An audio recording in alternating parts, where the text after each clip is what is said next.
Қайырлы күн баршаңызға, менің каналыма қош келдіңіздер. Бүгін сіздермен үй тағамдарының ішінде ең дәмдісі нан салмағының жасалу жолымен бөлісемін. Үйдегі бар заттармен жасалатын оңай әрі қарапайым құрамнан тұрады.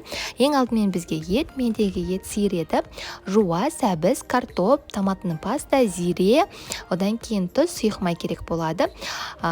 Енді жасалу жолына кірісетін болсақ, бізге қазанды ең алдымен отқа құйып, сұйық майымызды құйып, үстінен етімізді салып, жақсылап қуырылғанын күтеміз. Етіміз жақсылап қуырылып болғаннан кейін жуамызды қуырамыз. Сәл қуырылғаннан кейін үстіне сәбіз, картошкамызды жақсылап қуырып болғаннан кейін томатный паста, зире, тұзымызды қосамыз. Дәміне қарай су құйып, подливамызды жақсылап қайнатып пісіріп аламыз. Пісуіне сәл уақыт қалған кезде чеснок пен осылай аскөгімізді қосып алатын болсақ, дәмінің кіруіне өте қатты көмектесетін болады. Осымен біздің подливамыз дайын, достар. Енді қамырының жасалу жолына кірісеміз. Ең алдымен бізге ұн, сап-салқын су, жұмыртқа, сұйық май, тұз керек болады. Суымызға керекті заттардың барлығын салып, сұйық массамызды дайындап аламыз. Және де видеодағыдай жақсылап тұзы ерігенше араластырамыз. Ұнымыздың ортасын ашып алып, сұйық массамызды қосып, қамырды илеуге кірісеміз. Бір-біріне біріккенше қамырымызды жақсылап илеп аламыз. Бастапқыда бірікпей жатса қорықпаңыздар. Қолымызбен кішкене күш салып илесек, керемет жұмсақ қамыр пайда болады. Осылай қамырымызды илеуді жалғастыра береміз. Және де осы видеоның соңына дейін көретін болсаңыздар, өзімнің ерекше әдіс тәсіліммен бөлісетін боламын. Қамырды жайып болғаннан кейін 1-2 секундқа тапаны қыздырып, кептіріп барып, нан салмағының қамырын кесетін боламын. Және де достар, осындай әдіс тәсілмен қамырларыңызды дайындайтын болсаңыздар, суда піскен кезде қамырларыңыз бір-біріне жабысып қалмай, езілмей, және де піскен кезде жылтырап өте дәмді болып пісіп шығады. Және де қамырымызды осылай біріккенше жақсылап илеп аламыз. Иленген қамырымызды салафанға салып 30-40 минутқа тындырып қоямыз, бөлме температурасында, достар. Тыныққан қамырымызды жақсылап илеп аламыз тағы да.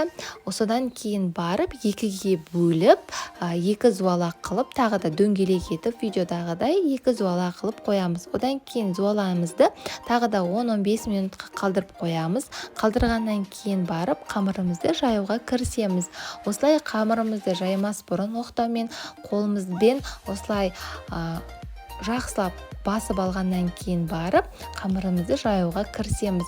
Қолымызбен басқан себебіміз, достар, қамырымыз жайылған кезде дөп-дөңгелек, жандарының барлығы қалың болып кетпеуінің алдын алады. Осылай жақсылап қамырымызды жайып аламыз, жұп-жұқа қылып. Содан кейін барып, қамырымызды осылай кесіп алып, тапамызды 3-4 секундқа жай отқа қойып, қыздырып аламыз да, астын баяу қойып, достар, қамырымызды біртіндеп отырып, кептіріп аламыз видеодағыдай. Қарасаңыздар, мен видеода тапаны газға қойып, алдын ала қыздырып алдым. Содан кейін барып, астын баяу қойып, осылай 2 бетін аударып, видеодағыдай кептіріп алдым. Одан кейін барып, кепкеннен кейін барып, қамырымды кесетін боламын. Видеоны мұқият қарайтын болсаңыздар, және де түсінікті етіп істеп қойдым осы видеоны. Соңына дейін көріңіздер, және де осылай менімен бірге осылай жасайтын болсаңыздар, міндетті түрде нан салмаларыңыз барлығына ұнайтын болады, достар. Осылай кепкен қамырларымызды жайып қойып, салқындағаннан кейін кесетін боламыз. Осылай мен сияқты 2-3 қамырдан алып кесетін боламыз.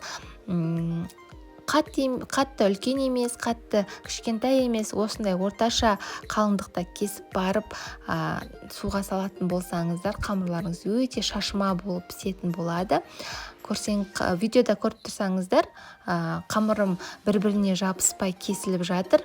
Сонан соң газымызға суымызды қойып, осылай қайнатып алып, тұз қосып, қамырымызды пісіруге кірісеміз. Қамырымызды салып, 10-15 минутқа пісіріп алғаннан кейін сүзгішпен сүзіп, ыдысымызға орналастырып, бастапқыда пісірген подливамызды құйып, сочный етіп орналастырып аламыз. Мен әсемдік үшін қосымша жұмыртқаларды қайнатып бетіне орналастырдым. Және де үстінен аскөктерді сеуіп әсемдеп дастарханға ұсындым. Ас болсын. Сіздермен бірге болған Айпана. Осылай ата-аналарыңызды, бауырларыңызды, балапандарыңызды үй тағамдарымен қуанта беріңіздер.